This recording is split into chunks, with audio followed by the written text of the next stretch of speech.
What's going on, guys? Junior's Fishing Company with, I'm going back and forth on the name on this. I don't know if I'm going to call it the Sow-Scud minnow or jig, or if I'm going to call it like a straggle minnow. This is just a Sow-Scud dubbing little minnow jig. And I have just been messing around with different materials to make these little, I don't know, you could call it a jig, a stream, mini streamer, whatever, with some different materials that I could make with these. And I tried this Sow-Scud. It's a little bit of a shorter dubbing, but there's some longer synthetic flash strands in there. And it just makes this really cool kind of, and when you get this wet, it really shows this little curly, scraggly tail. And I kind of liked how it looked. So what I'm going to do, I'm going to tie this up. This had a 3/16 ounce gold bead on it. I'm going to tie one up with an olive bead, just to have something different in my box. I've got an Ahrex Predator 376 90 degree. This is a size 10. I absolutely love this jig. It's 90 degrees, so it sits really straight, really horizontal in the water. It's a really, really great jig. I like these jigs, these hooks a lot, and it only came with 20 and I'm already down to less than 10, so I'm gonna have to, don't tell my wife, I'm gonna have to place another order. I've got just 70 denier yellow olive UTC, and really the thread, you could use red. You saw on the one I just showed you, I have, or had on that one, some red eyes, some little 4mm red eyes. And so I kind of just really chose this thread because it kind of matches the dubbing. That Sow-Scud is watery olive. I don't know if I said that. It's just a watery olive. And I'm going to just come up here, super quick, super simple little streamer here. I'm going to put, I've got 2 little stacks of this Sow-Scud. And you can see, I've tried to even it out as much as I can, but you can see these little fibers in the back. There's some natural, I don't know, comment below. I don't know what exactly Sow-Scud is totally made of, but there's definitely some guard hairs in here, but it's a lot of synthetic. And so I'm just really gonna, you could put down some flash on here for body, you could put some small chenille, you can do whatever you want.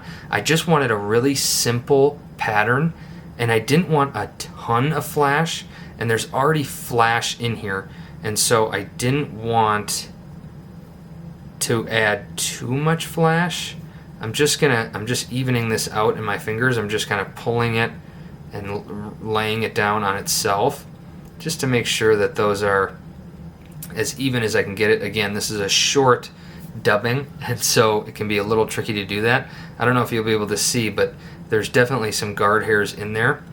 I'm just going to take this first one, and I'll just put it right on there. I'm going to try and kind of veil it 180 degrees. I'll get a loose wrap there, and I'll just kind of pull down on that, and I'll get maybe 2 wraps on there, and then I'll turn this around. You'll lose a little bit of this dubbing like you do with anything. And I'll take this. This is not a lot of dubbing at all, but you could add more. I wanted a really skinny, just starving looking tiny little minnow, something that a 10-inch bluegill is not going to be able to resist. Again, I'm just kind of pulling and evening out these as much as I can, and I'll just kind of rest that on top of this, and I have a really long guard hair here that I'm going to pull out. Those guard hairs are nice, but you don't necessarily need them, so I'll just get that pinched on there. Again, a little loose wrap, and I'll get that on. I'll just do a couple wraps just to make sure that that stays on, and I can grab it like a bodkin or something and just tease out some of these trapped fibers because I do want it to be on the sides as well. Not as much.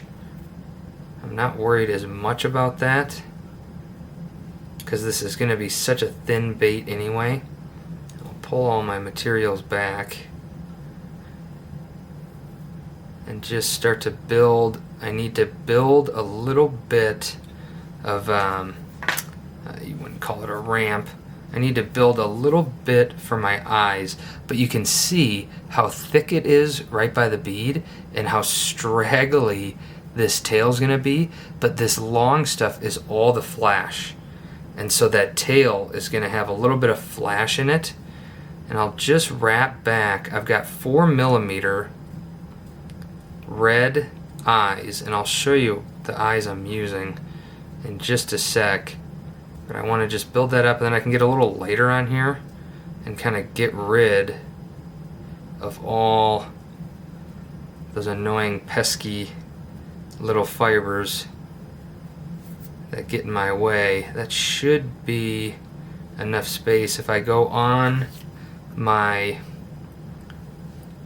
Sow-Scud a little bit, that is no big deal. I can do as many whip finishes as I want. Build up a little bit more thread there. I think that was 4 maybe. So okay, so I've got these eyes. I've got a pack of these. It came with, I think, 100 of these 4mm eyes. I try not to order from those cheap Chinese places, but this is from Temu. I think I got 100 4mm red eyes for like $1.80. It's crazy. And honestly, the quality, I don't order hooks or anything from Temu. I have. They're not horrible hooks, but a lot of the materials on there are super cheap. But these eyes really aren't. They're actually pretty nice eyes. They're not, I wouldn't say they're as nice as like living eyes or anything like that, but they're definitely, for, you know, pennies on the eye, they're actually pretty decent. So I'm going to get just a little bit of super glue on there, and I forgot to use my lighter, so I'll try and do that with one hand. I'll just come really close and just kind of touch up some of those materials. This stuff smells like hair when you burn it, so don't burn it too much. I'll just get that pushed on as best as I can. You really just want it, if you want it centered on the hook, if you want it lower or higher, really, I kind of have to be a little careful with that hook gap, but I don't have to too much. Again, you can kind of see why I wasn't super worried about putting a ton of stuff on the side, because these eyes are going to push some of that material, and so I'm going to get that effect of having all the materials on the side without having to make sure this is a perfectly even bait. Just tying kind of quick just to make this video not 20 minutes, because it's a really one material, some eyes, and that's really it. I want to make sure that these eyes are going to be about as even as I can get them. Doesn't look too bad. I don't want to waste your time and spend 15 minutes on that. I'll just try and get this little piece out of the way. And I'm going to put down just a little bit of this Solarez. This is just thin hard. I'm going to put a little bit down just for a little durability for these eyes. When that super glue dries, it'll be pretty good to go. But this helps build just a little bit of a head there. That thin doesn't move too much. You'll see in just a second, I hadn't tied something like this in a while, and I kind of forgot. This is a 90-degree hook, obviously, and you can see how big that opening is there.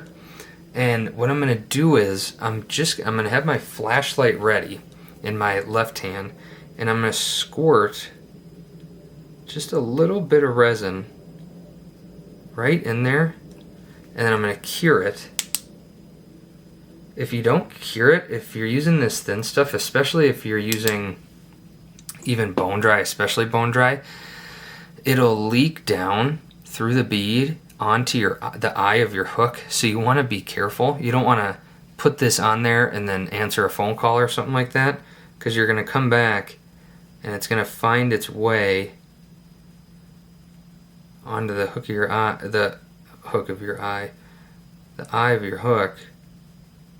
And I mean, you get a paper towel or something and wash it and clean it off, but if you cure it, you're putting that one in a frame because you don't want to take the time to mess with that. The last thing I'm going to do is I'm going to put just a little bit on these eyes. It helps it give it some shine. Maybe just a touch onto that dubbing, just to kind of keep it in place a little bit. But it helps add just a little bit of flash. This is one without, that's one with. I don't know if you can tell much. It's just a little subtle change. Especially this one, it got a little glue on it, probably from my fingers. I'll just put a little bit of glue or Solarez on there, and that glue mark should disappear. And I can just rotate this a couple times.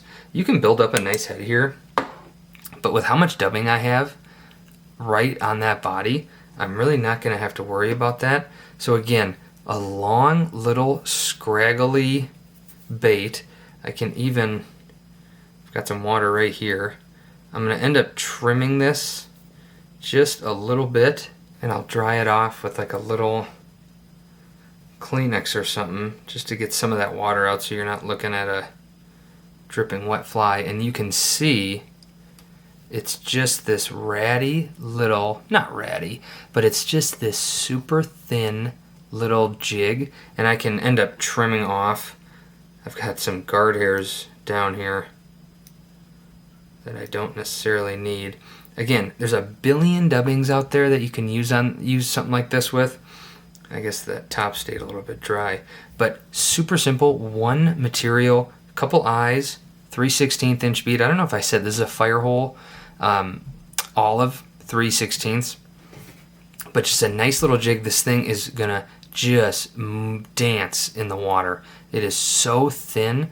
Just a couple of those flash materials. Again, I don't know exactly what's in Sow-Scud, but a little size 10, 90 degree red-eyed minnow. Pump a couple of these out. This is a crappie killer. Junior's Fishing Company. Like and subscribe. Drop some comments below. We'll see you on the next one.